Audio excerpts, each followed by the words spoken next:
Konon katanya, Benteng Van der Wijk yang dibangun sekitar 1827 ini memang layak untuk dijadikan objek wisata spiritual maupun sejarah. Bangunan kuno tersebut tepatnya berada di kota Gombong, Kabupaten Kebumen, Provinsi Jawa Tengah.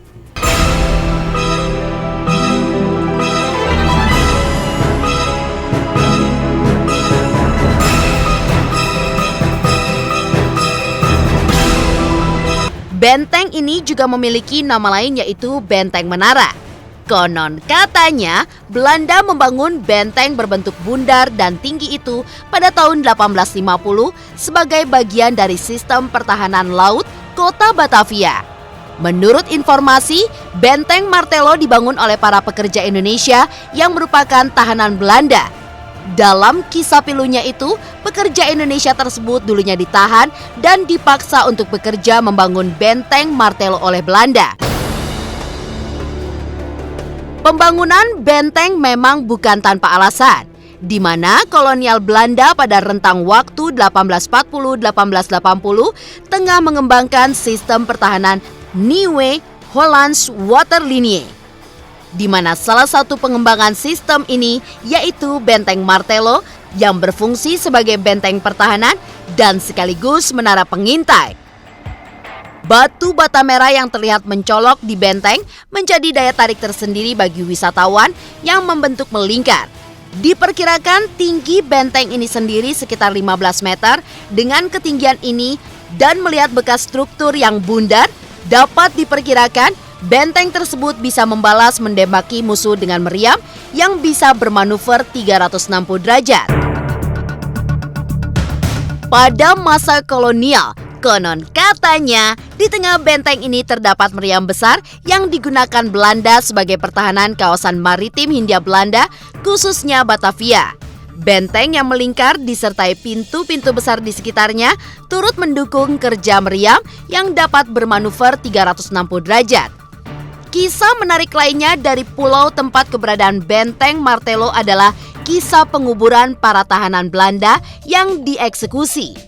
Pulau Kelor dulu dinamakan pemerintah Hindia Belanda sebagai Pulau Kelhof, yang berarti kuburan. Lantaran sejarah kelam nan pilu yang terdapat di dalamnya, pulau ini juga masih dianggap angker. Konon katanya, jika tanahnya digali, mungkin masih ada sisa-sisa mayat yang dieksekusi di sini. Tak cukup di situ saja, kisah kelam lagi datang dari tahun 1883 ketika Gunung Krakatau meletus. Konon, terjangan tsunami yang dihasilkan dari letusan tersebut membuat Benteng Martello rusak parah. Untungnya tidak semua struktur bangunan rusak, sehingga masih bisa kita pelajari sejarahnya hingga masa kini.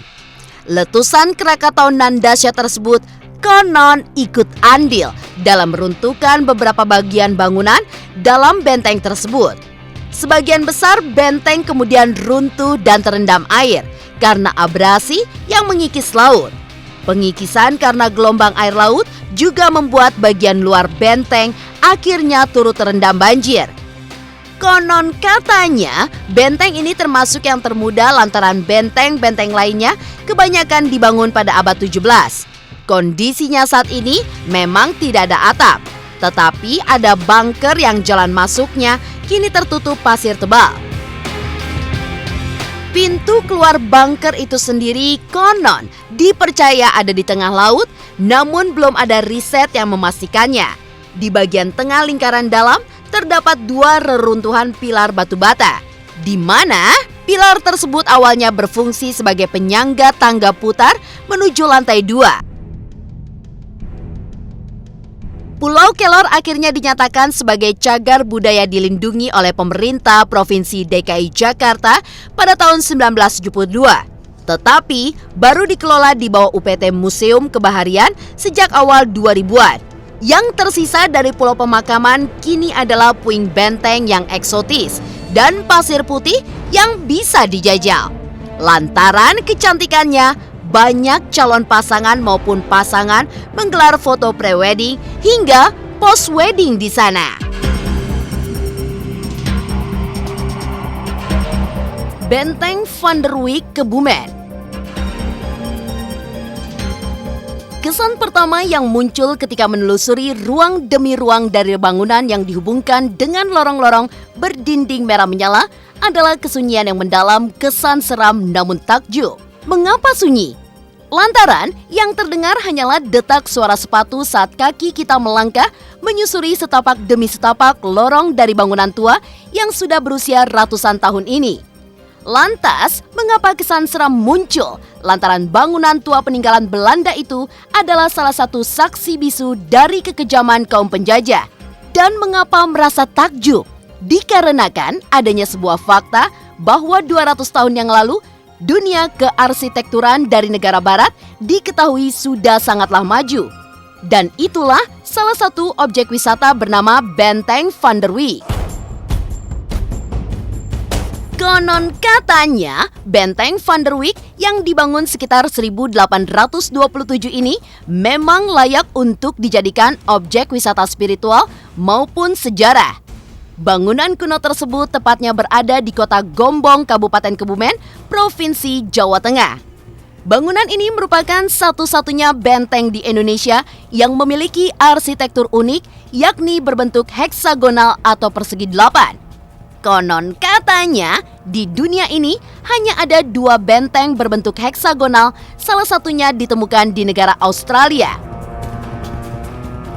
Ciri khas lain yang membedakan benteng ini dengan benteng-benteng yang ada di tanah air adalah warna dari temboknya yang merah menyala.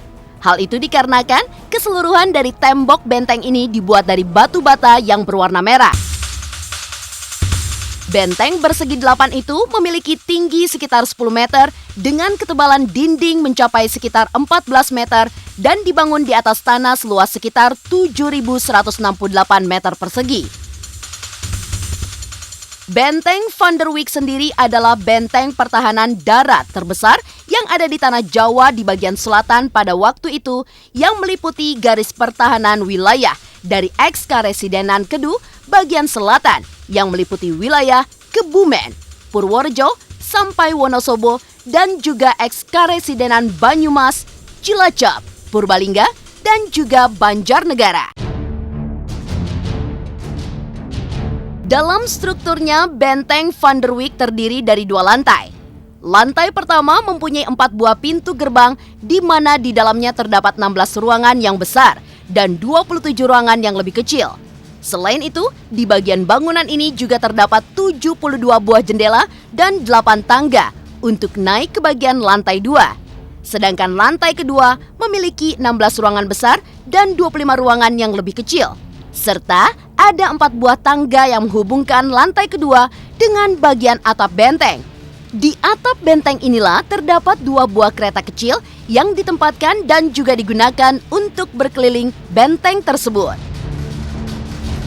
Yang mengherankan dari benteng ini adalah di mana lantai 1 dan lantai 2 konon mempunyai keliling yang persis sama.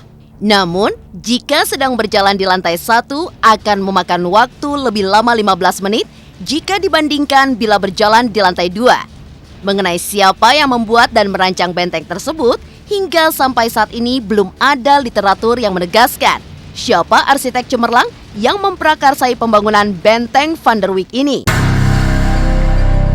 Nama Van der Wijk itu sendiri juga diambil dari tulisan yang tertera di bagian pintu masuk yang sejak dari awal memang sudah ada. Namun, hingga sampai saat ini belum ada literatur yang menegaskan bahwa orang yang bernama Van der Wijk adalah pembuatnya. Van der Wijk adalah istilah dalam bahasa Belanda yang berarti bangunan atau benteng yang berada di tengah-tengah desa. Namun, salah seorang perwira militer Belanda yang dulu pernah menjadi komandan pasukan di benteng itu kebetulan juga bernama Van der Wijk. Lantas benarkah di balik benteng Van der Wijk memang masih tersimpan sejumlah misteri? Berbicara soal mistis di Van der Wijk, konon katanya di sini sering terdengar suara-suara orang berbaris. Tidak hanya itu saja pemirsa. Kadang juga ada suara-suara orang menangis yang terdengar di ruangan-ruangan tertentu. Dalam hal ini memang banyak yang merasakan hawa mistis saat berada di Benteng Van der Wijk ini. Entah apa maksudnya, tetapi di papan pengumuman yang terletak sebelum pintu masuk bertuliskan "Berdoa dahulu sebelum masuk" dengan keyakinan masing-masing. Menurut penuturan pengunjung yang pernah mengunjungi benteng tersebut mengisahkan bahwa konon katanya pernah melihat penampakan sesosok wanita tua memakai pakaian serba putih, namun dengan wajah penuh darah.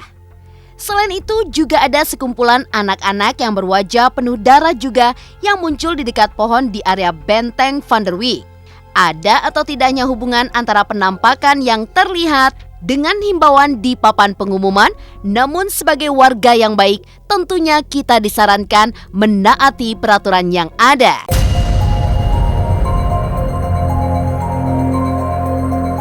Namun, selain keempat benteng tersebut, tentu masih banyak lagi peninggalan benteng lain yang menunjukkan masa pendudukan Belanda di Indonesia.